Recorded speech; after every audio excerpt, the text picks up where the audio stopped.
Hi there. Have you ever thought to yourself that you wish you had known something when you were younger that you know now? I have done that many times. So here's a few things that I would tell my 35-year-old self if I could go back in time.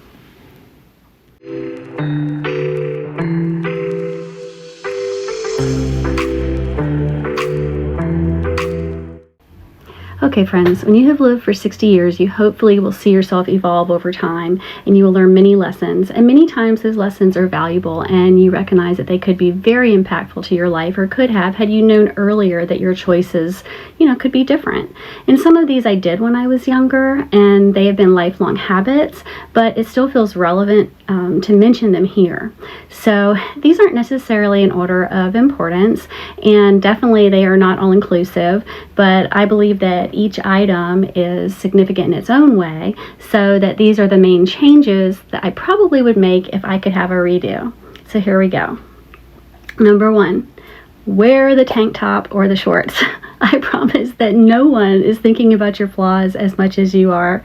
Your physical comfort is important, and someone else's opinion of you just doesn't matter. So stop covering yourself for someone else's perceived benefit. When you think about it, it sounds silly, doesn't it? It's such a reality check to think about how brief our time on this earth actually is. So we're like a little bubble that goes up and pops. So when you think about wasting 1 minute caring about other people's opinions or the hindrance of hiding behind long sleeves when it's 95 degrees out because your arms might jiggle, well, who cares? Love yourself. Number 2, take the photo. Other people may want to remember your smile one day, and no matter what flaw you see in yourself at 35 years old or 30, be it your weight or your skin or, whatever it is, if you're lucky enough to get older, you will think that that version of yourself is pretty darn perfect in hindsight, I promise. The moral here, love yourself in every season. They are all beautiful. And one day you may want to be reminded of the love and the beauty of just your everyday life. And it would be really sad to look back at photos and see you with your back turned, or, remember that you may have said something like, "Don't get me in the picture, I look awful," which I have done. So take the pics. Number 3, love deeply, but not blindly. Recognize your worth and never forget that in any relationship, you are just as important as the other person. So respect yourself, see people for who they are, because when someone tells you and shows you who they are, listen. Never waste your time trying to change someone.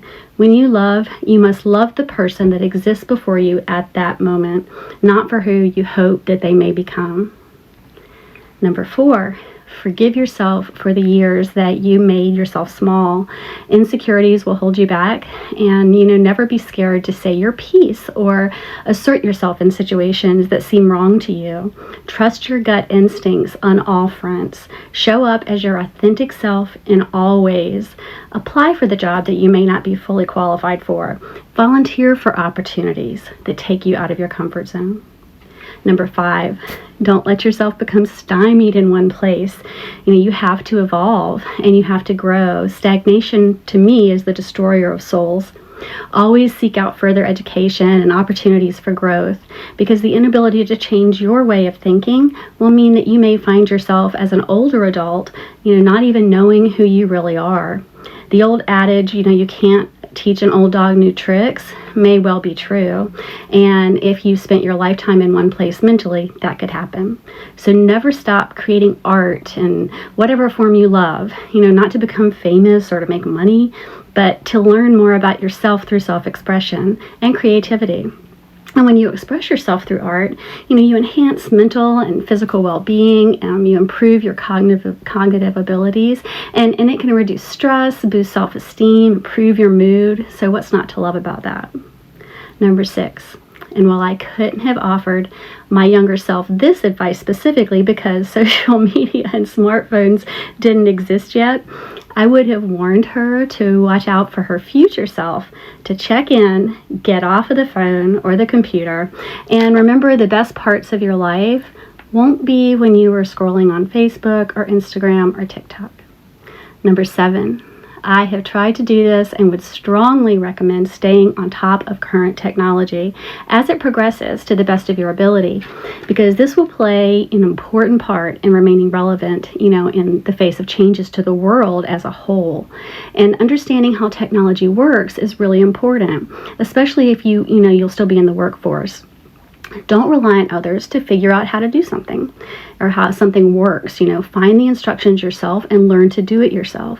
And this will bring a great deal of satisfaction personally, and it will help you to truly, understand the changes that are happening in the world that are around you.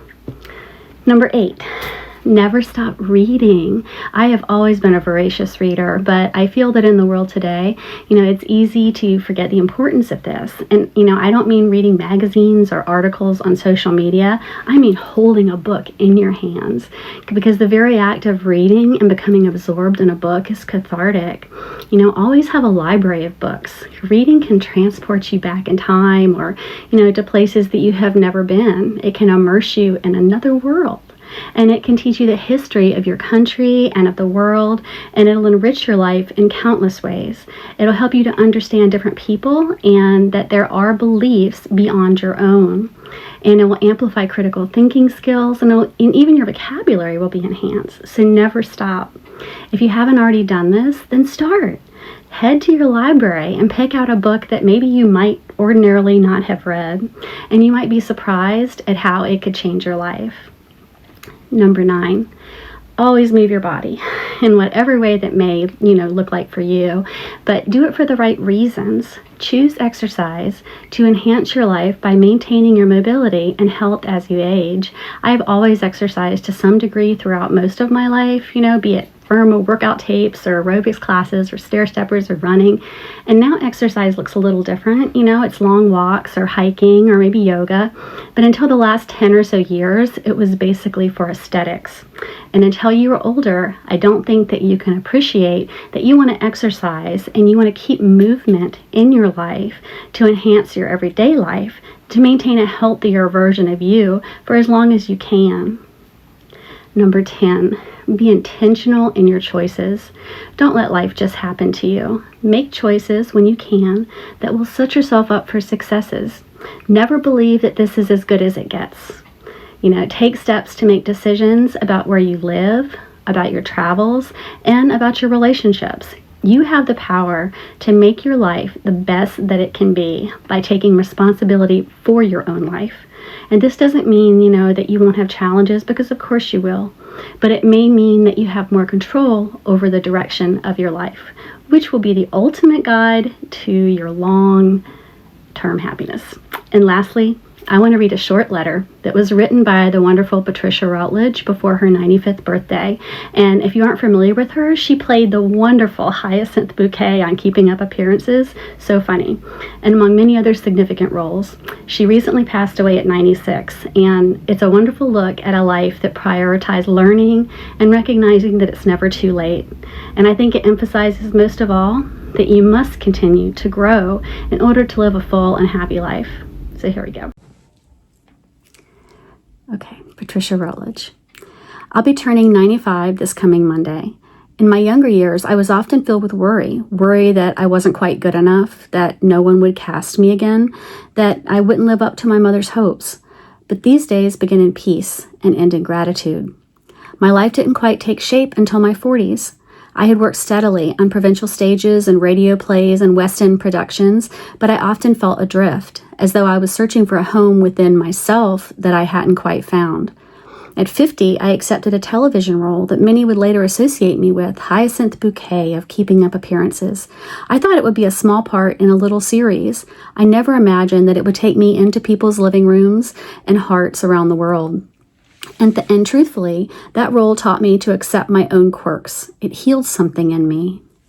At 60, I began learning Italian, not for work, but so I could sing opera in its native language.